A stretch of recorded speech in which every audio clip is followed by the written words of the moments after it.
defended eugenicism and control of natality, which is no longer politically correct.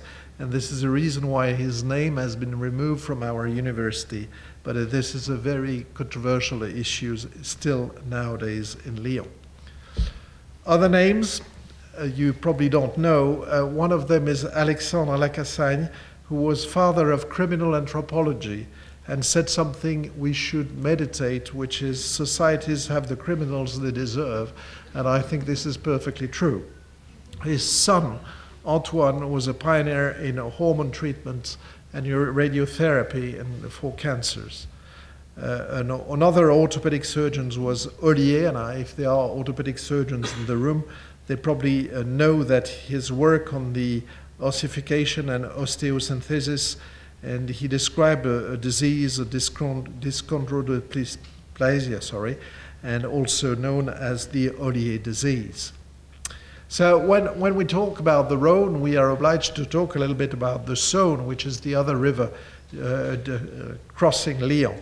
And here you can see some of the view of the Saône, which is a more romantic, actually, river, and it inspired probably more painters than the Rhône.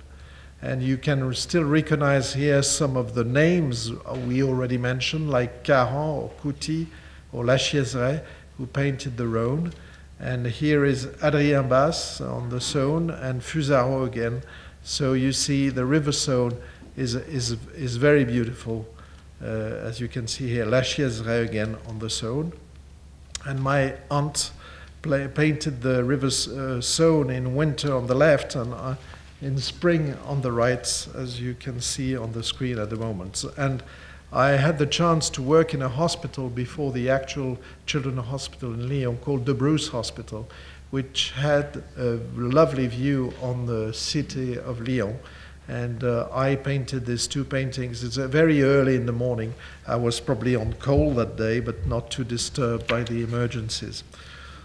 And from my flat along the Saône River, you can see here two views of the Saône at the sunset. It's once again, it's very, very romantic and more attractive than the Rhône in Lyon. But the two rivers join, and this confluence between the two rivers has inspired many painters. And there is a stone, a holy stone at the junction between the two rivers. And on the right, you can see a famous painter, Auguste Renoir, who actually painted this confluence with the man and a woman, and the man embracing the Saône. And it has also been represented by sculptures. And the Rhône is the man, and the Saône is the woman. And this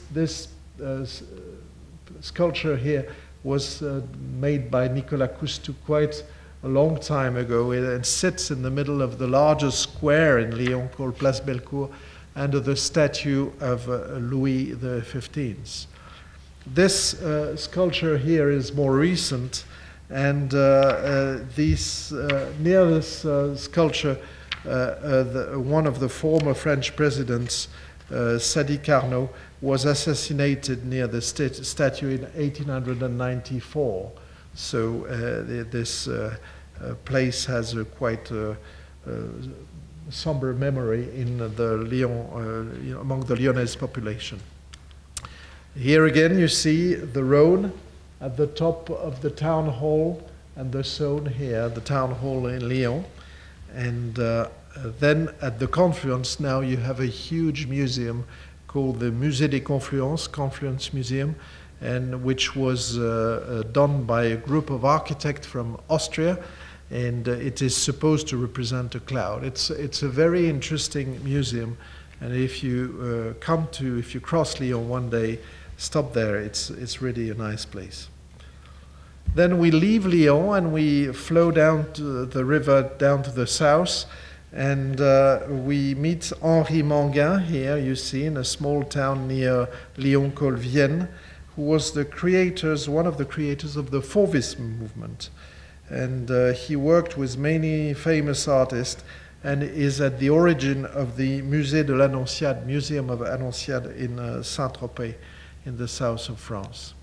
So that's where we are now, slowly down the Rhône. And there are some views here.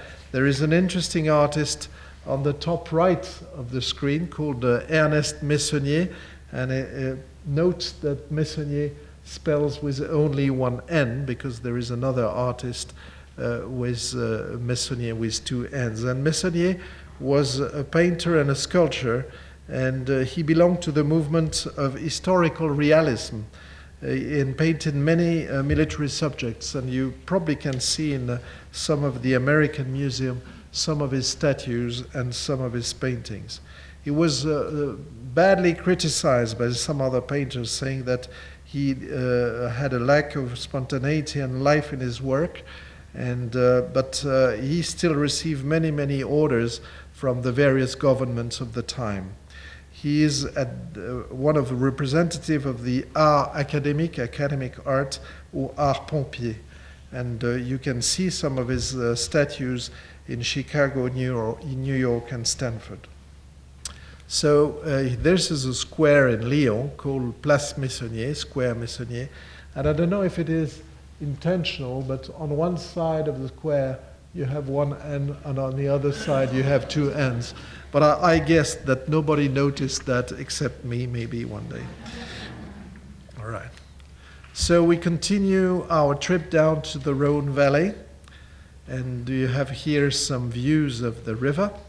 And this one is interesting because it's horses drawing boats on the Rhone River between two towns, Valence and Tournon. And this was paintings made during the 18th century. Now, you are probably more interested by the wine, and this is the north part of the valley. And there are, of course, very famous vineyards. And I just give you a few names. Condrieu, which is probably one of the best white wine from the Rhone Valley, and Gros Hermitage, Côte-Rôtie, Saint-Joseph, which are names which are probably ringing some bells for you. And then we reach a town in the south of the river, which is Avignon, and there are far many painters there interested by the Rhone in this area. You see here Corot, the famous Corot, who is at the origin of the school of Barbizon in the Fontainebleau forest. And he worked with many other painters, including Courbet, we mentioned before, and Vernet on the right of the screen, who, like many painters of the time, studied in Rome and was a member of the Royal Academy and received orders from Louis XV and Catherine II of Russia. And there are, of course, American painters who were interested by Avignon and its famous bridge, the Saint-Bénézet Bridge, which is this interrupted bridge you see in the middle of the Rhone. And one of them is James Carroll Beckwith, who was born in Hannibal, and he studied in New York at the National Academy of Design and in Paris as well. He was one of the founding members of the Fine Arts Society and became president of the National Free Arts League. He painted a famous portrait, including Mark Twain's portrait, and he decorated one of the domes of the building of the Universal Exhibition in Chicago in 1893. On the right, you have Frank Box, who was born in Springfield, Ohio, and who died in France, and here again was recognized on both sides of the Atlantic and received many distinctions for this.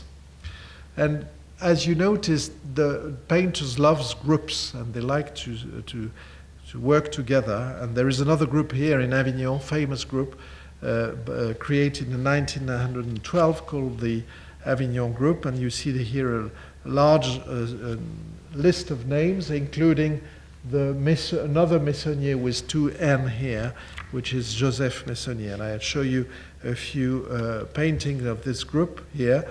Some of them are really beautiful. And Claude Firmin, Victor Crumière, always the same bridge, the bridge in Avignon.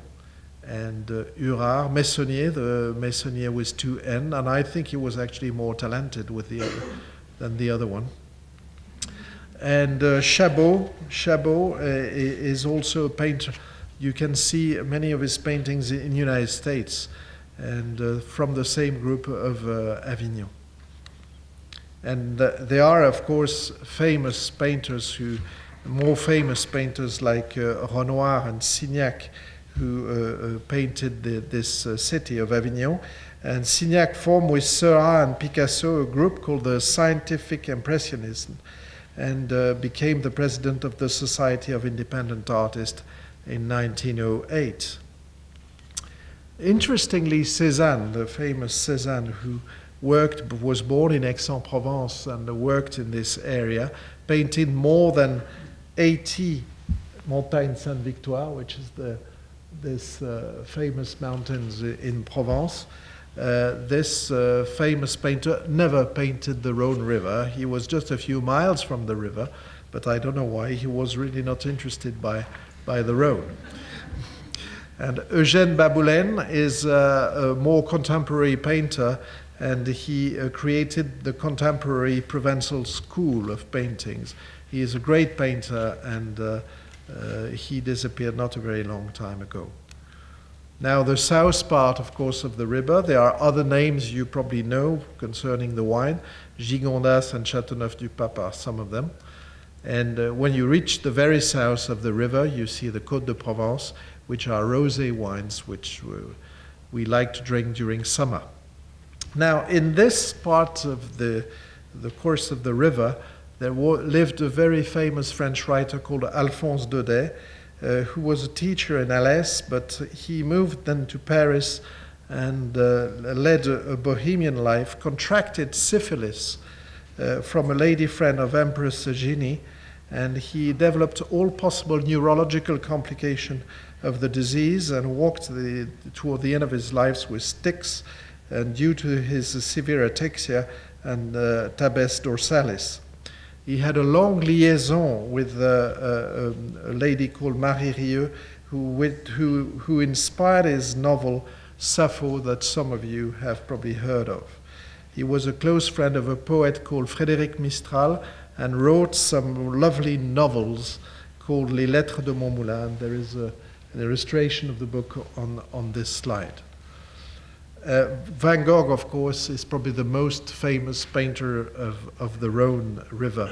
And as you all know, he is a Dutch painter born in a bourgeois family of Protestant clergymen and merchants, but he failed to be an art merchant and a clergyman, and settled in France as an autodidact painter, did more than 2,000 paintings and drawings.